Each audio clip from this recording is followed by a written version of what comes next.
देशाचे यशस्वी विकसित भारताचे पंतप्रधान आदरणीय नरेंद्रभाई मोदीजींचा आज 75वा वाढदिवस आहे आणि ह्या वाढदिवसानिमित्त पूर्ण महाराष्ट्रामध्ये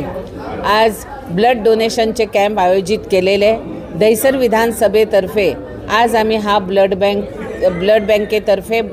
मेडिकल कॅम्प केलेला आहे आणि ह्या मेडिकल कॅम्पमध्ये ब्लड डोनेशन हे आज केले आणि मी स्वतः आज मोदीजींच्या वाढदिवसानिमित्त ब्लड डोनेशन केलेलं आहे। देशाची सुरक्षा करणाऱ्या जवानांना प्रोत्साहन देण्यासाठी आज आम्ही सर्व लोकांनी ऑपरेशन सिंदूर सक्सेस केल्याबद्दल मोदीजींचा वाढदिवस हा रक्तदान शिबिराच्या माध्यमातून आज आम्ही साजरा करत आहोत।